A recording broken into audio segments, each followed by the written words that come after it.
what point did you start to see negative impacts in baby Alex's health after he did receive that transfusion against your consent and wishes?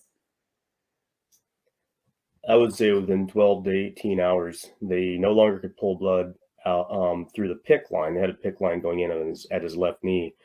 And prior to that, for several weeks, they'd been poking his heel every single day. Sometimes, I think maybe twice a day at least. So that was a painful thing. So they are drawing blood from him up to twice a day, maybe more, for 3 weeks.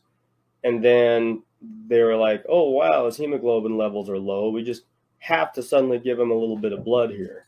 That really was extremely angering to me, because first off, you drove his hemoglobin levels down. If you keep drawing red blood out of a baby, eventually hemoglobin levels go down after a month of being ill-treated.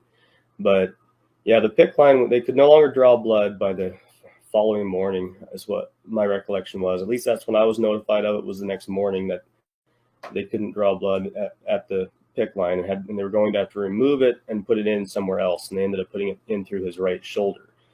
And over the course of the next few weeks, progressing from the 24th of January through around the 8th or 10th or so of February, it seemed like a rapid progression where that clot grew from the knee to within maybe an inch or two of the heart. And then it just, the last period of time from maybe the 10th of February through the 17th, that made it the last segment. And at the very last, it was 8 millimeters from fully grown into the superior vena cava of the heart. So it was a fairly rapid progression, but it was over around 18 to 20 days, I think, that it took total. And yeah, we're speaking of the blood clot, and started, like, I would say they found the blood clot within probably the next day.